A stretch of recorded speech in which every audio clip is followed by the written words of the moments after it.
Hello and welcome to Geo Conversations, a podcast by Geoscientist magazine.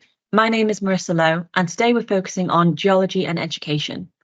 So according to UCAS, the number of undergraduates choosing to study geology has been falling since 2014. And there are many organisations and schemes that are trying to tackle this downward trajectory and show that geology is an important subject to study. So today we'll be speaking with Dr. Ewan Laurie, a geography teacher and assistant head teacher at Guildford High School. Ewan has a PhD in stratigraphy from the University of Greenwich and the Natural History Museum, and we'll be talking about his experiences as a teacher and his outlook on geology and education. So thanks so much for joining me today, Ewan. And thank you for having me. Can you tell us a bit about your background in geology? Like I suspect many geologists, I started off just having a love of the outdoors and a questioning mindset, and being outside was a good thing for me. And I sort of slightly stumbled onto geology and ended up doing an A-level in geology, which is quite rare these days, because it went well with what else I was studying. I really then loved it and studied geology with paleontology at Imperial College. And then I did a master's degree after that in quaternary science at Royal Holloway, combined with UCL at the time. As I was finishing that, I had a chance encounter with Andy Gale, who was at that time at the University of Greenwich. And we were talking about the work I was doing for my master's research and the work he was doing in cyclostratigraphy. And that really developed into me doing a PhD with him on the Eocene-Oligocene boundary on the Isle of Wight. I did a bit of work in engineering geology along the way as a site geologist on the Channel Tunnel Rail Link, for example, and looking at various landslides on the south coast. But it was when I was finishing writing up that I then chanced upon the opportunity to teach a bit of geography on the side. And I did see that as a sort of side opportunity to earn some money when the funding was running out. And very quickly, I think it was about 6 weeks, after about 6 weeks, I basically decided I wanted to be a teacher. So I got grabbed by it. What do you think it was about teaching that really inspired you and captured you? I think it's that opportunity to light a fire in somebody else. So I was obviously a real enthusiast for geology and physical geography, and I was able to speak to people and communicate that passion to them and help them see where it could fit in their journey and see if it could be something that they want to study. And I was also really interested in the idea that the structure of the school year would allow me the time to still travel and do scientific expeditions, which I was quite heavily involved in. So it offered me an opportunity to follow the passions that I had. So yes, it's hard work, but it sort of fits with the interest I've always had of being outdoors. And so I'm able to really follow my passions in teaching that stayed with me throughout the past 18 years.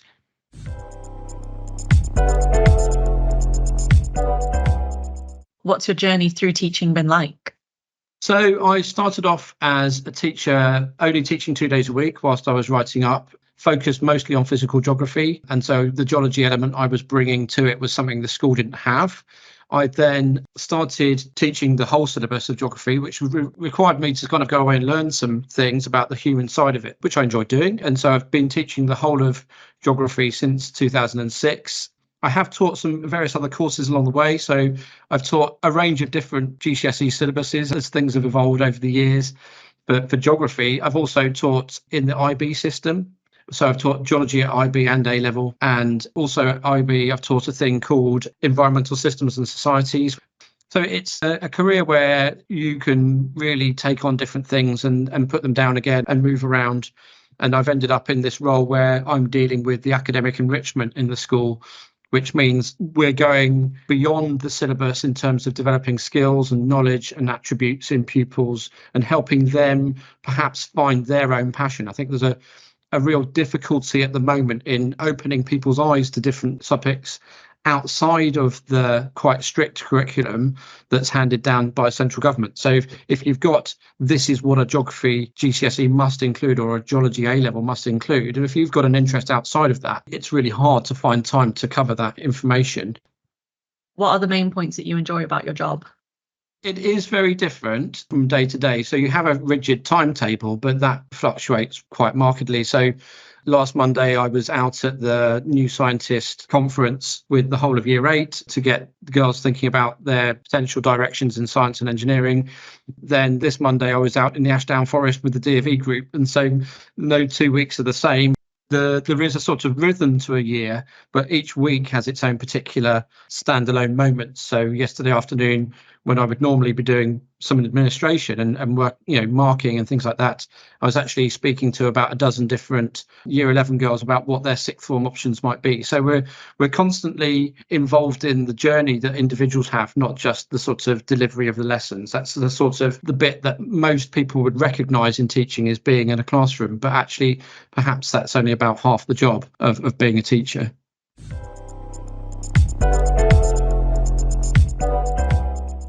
So I know teaching, especially over the past few years with, say, COVID lockdowns, has been particularly difficult. What are the main challenges you found in teaching, say, compared to when you started to today?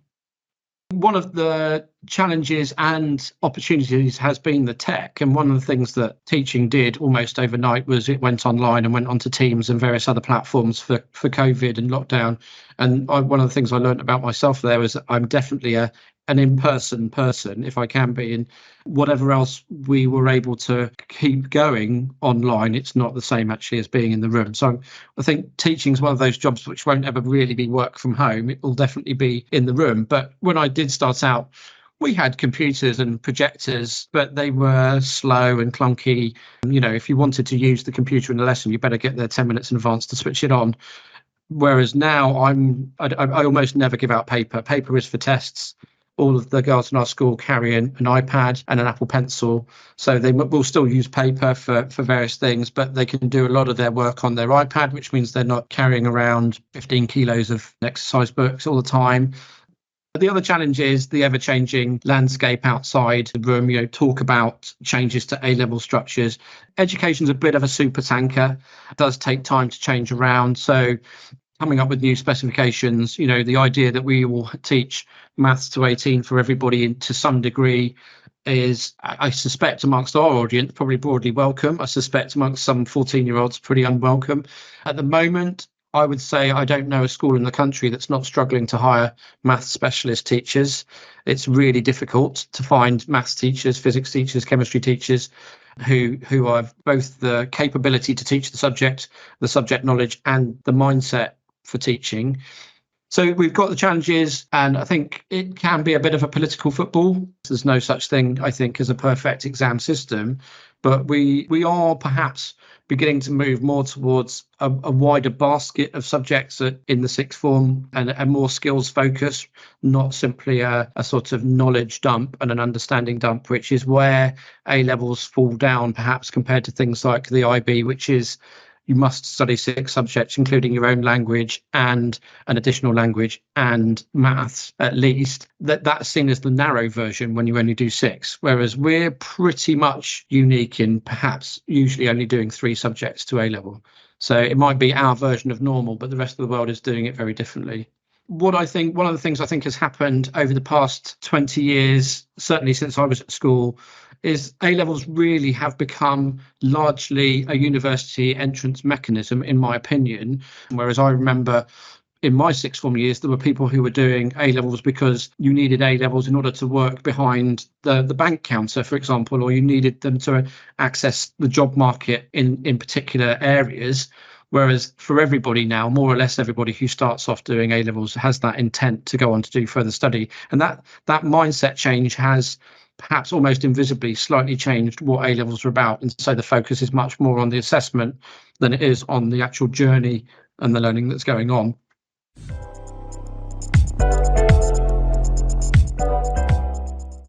Where does geology fit into all of this? At least from my perspective, I was offered it at GCSE or at A-level. I only found out what earth sciences was when I was looking at university prospectuses. So I'm sure you can comment on how prevalent geology is as a subject. We're talking about the core sciences. What about geology? Yeah, I mean, there has been absolutely huge amounts of money thrown at STEM in general, and particularly getting girls into STEM. So that's the sort of environment that I'm in. And sciences and engineering are incredibly popular. And so people are alert to sciences in general, but geology really seemed to lose its place in the compulsory syllabuses of things like physics and chemistry. So one of the problems is there isn't that moment where you get shown some geology whether you want to or not, and you learn that this whole subject exists. So I think geology's problem is, one, you need to have the subject specialist who could teach it, and there are some really good sort of core heartlands of geology out there, and I think the Earth Science Teachers Association is doing a really good job of trying to keep those going. But if you ever lose geology, if that person leaves, somebody else suddenly going, yeah, no, I can pick that up, no problem. I don't think that's very common. And so going out to the job market and saying, I need a geology teacher, I think that's quite a niche role to have. So a school would need that person to be able to contribute to the science teaching or the geography teaching or something else in order to sort of justify their position.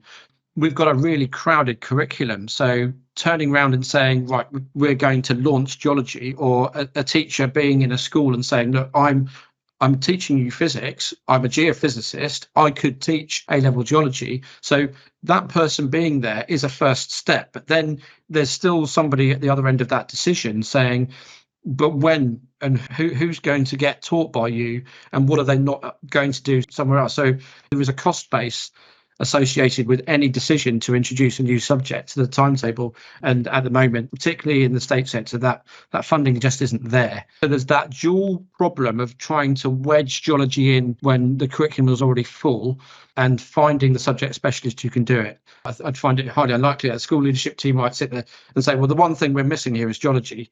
What I could see happening in some schools is geologists becoming science teachers and then saying, look, I could deliver this, and including the fieldwork requirement, which is there for A-level, including the practical skills requirement, and say, I could deliver this. How about that? I think it's difficult to get it going and get it off the ground. And I know the Earth Science Teachers Association would be really welcoming and supportive of anybody who was getting geology off the ground in a school. But I suspect, actually, sadly, it's going the other way. And the numbers who are actually studying geology are going down rather than up. But I do know that there was interest. For example, when we've had sixth formers put together teams to enter the school's geology challenge, they have switched on to that in a different way and sort of thought, oh, right, okay, this is a subject in its own right. And then that's given me a door to push on and discuss with people. I mean, I was going to say, if anybody wanted to be a teacher, just don't wait, don't hesitate, go and find out what it's about and contact your local school and say that you're available and you'd like to find out more. Can you come in and have a look around or meet someone and talk about what it might mean to be a teacher? Because these days, a lot of teachers are training on the job, as it were. So it's not, right, stop everything, go to university for another year and then come out the back end of that. That will suit some people and it's a possibility. But many schools, particularly for sciences, if you can teach it, they will train you on the job. There are good schemes available for that. So it's not a sort of take a gap and earn no money. It can be straight into the classroom. And if you go to any of the teaching jobs websites, one of them is called TES Jobs, TES Jobs, from the Times Educational Supplement, you can see just how many vacancies there are for teaching science. And then once you're in the door, you can then decide, can you influence that location enough to teach geology as well? The time when geology was just that bit more visible in communities, i.e. just there were many more active quarries, mine pit heads, things like that. And people said, that's about rocks. I'm interested. This is how people make money around here. There's an obvious need for me to study this subject, or an obvious route for me. I think that's become a bit more invisible. And that's really sad from my perspective, because I think geologists are eminently employable. I don't know many unemployed geologists. You can go out there and say, well, what I'm about is looking at incomplete information from a variety of sources, then make sense of that, and then usually produce relatively short and coherent reports about that information. That skill in its own right, of being able to recognize what's missing and do the best you can with the limited information, is something that I think is widely applicable, and geologists have that in spades. But you don't necessarily sit down and learn that. You're looking at a field section, or you're looking at a geological map and thinking, what don't I know? Where's the missing time? Where's the missing information? And you're always trying to put together that incomplete picture. And I think that approach, that mindset of doing the best with the information you've got, is something that geologists are really, really good at.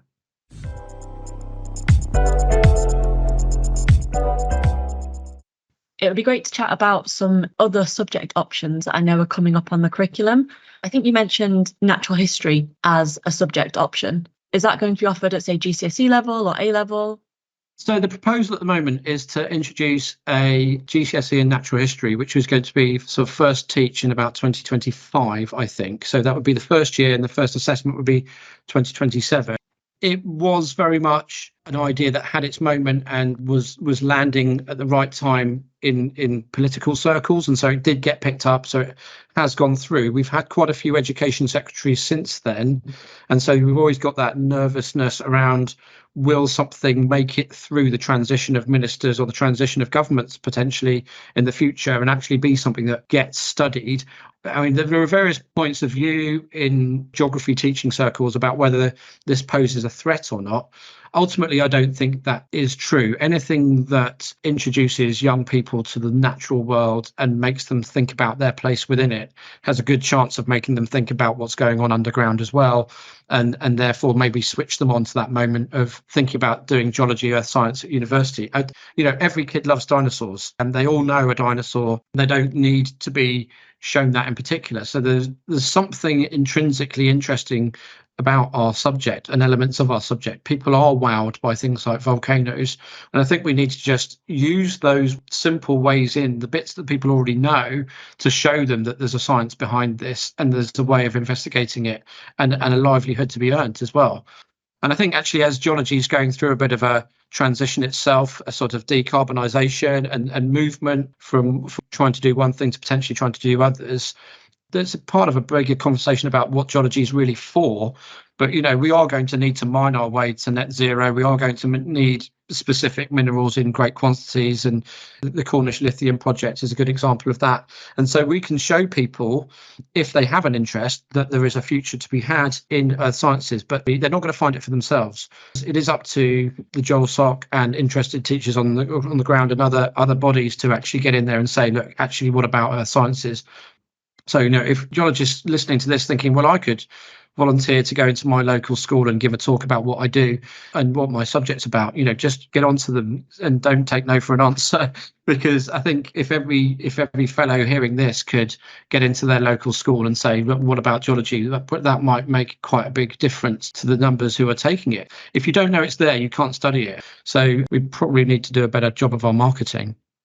The identity of geology is a difficult thing to pin down. As you said, we don't have a granddad maybe or a father that's in mining anymore. That culture is kind of declining over time, but the need for mining hasn't gone away. We're just doing it in a different way, in sustainable ways or towards fueling the green transition, electric cars and things like that.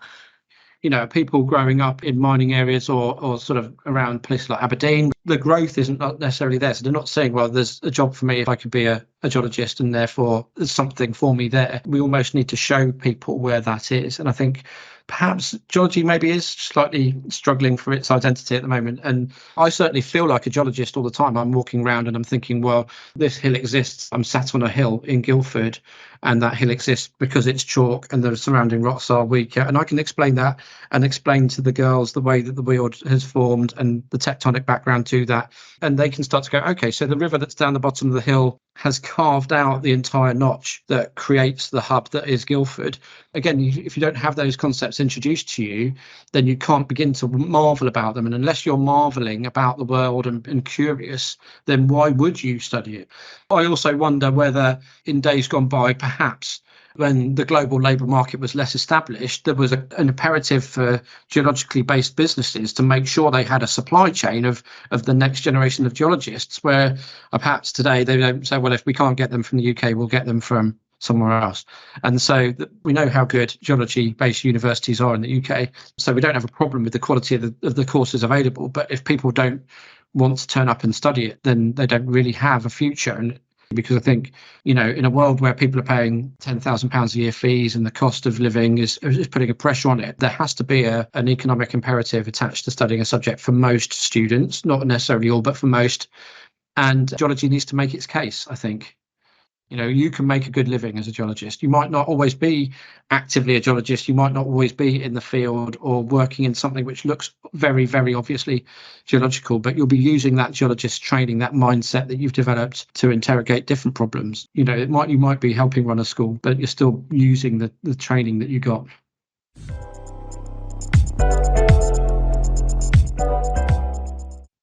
So we've mentioned different initiatives, say from the Earth Sciences Teachers Association or the introduction of a natural history GCSE. Let's say blue sky thinking, if you had loads of time and resources for this, what else would you do?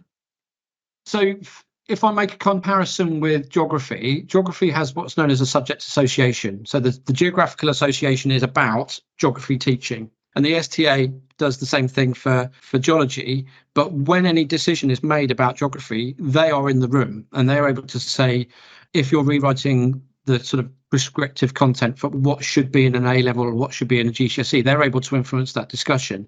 And I'm not sure that we've got enough of a voice at the table when new science specifications are being decided or dictated, because it's one thing for us to be able to contribute to the geology curriculum, but there's so few people actively taking those at GCSE and A-level that it doesn't have the impact we need. What you really need is for GCSE level science to have compulsory and very obviously earmarked geological elements. That's a difficult thing to do, but that's where I think you can make the most difference, because ultimately then hundreds of thousands of pupils are seeing a bit of geology because they have to before they get to it. Whereas it's, just learning a little bit about rocks in geography is probably not enough. It's hard to make sense of why it fits and where it fits. Whereas if it's part of the science curriculum that you're looking into earthquakes, volcanoes, etc., it's easier to light that spark. And then people say, well, actually, I might not opt for geology, even if it is available at A-level,